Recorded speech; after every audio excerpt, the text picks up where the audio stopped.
Ready na ang ating lutong ulam for today's video. Ang lulutuin naman po natin ngayong araw na ito ay ang pusit. So, ang pusit na nabili natin ay maliliit lang. At i-ready na nga natin yung ating ingredients na kailangan dito sa ating lulutuin, katulad ng bawang, sibuyas at kamatis at siling green. So, hiwain lang natin ito guys ng katamtamang laki. At next, sagasan naman natin yung ating niluluto na pusit. At next ay igisa na natin yung ating bawang, sibuyas at kamatis. Lang nating maluto yung ating mga ingredients na ating ilalagay dito sa ating lulutuing pusit. At next ay igigisa na rin natin dyan yung ating maliliit na pusit.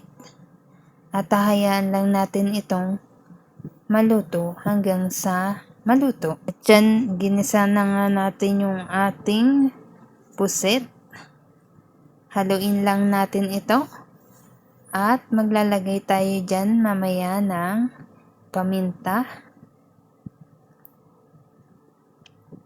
So, hayaan lang natin itong igisa yung ating pusit. Ayan. Lagyan na natin ng paminta. Haluin lang natin ng konti. At next, lagyan natin ng seasoning, pampalasa sa ating nilulutong pusit. At next ay lagyan natin ng toyo. Haluin lang natin.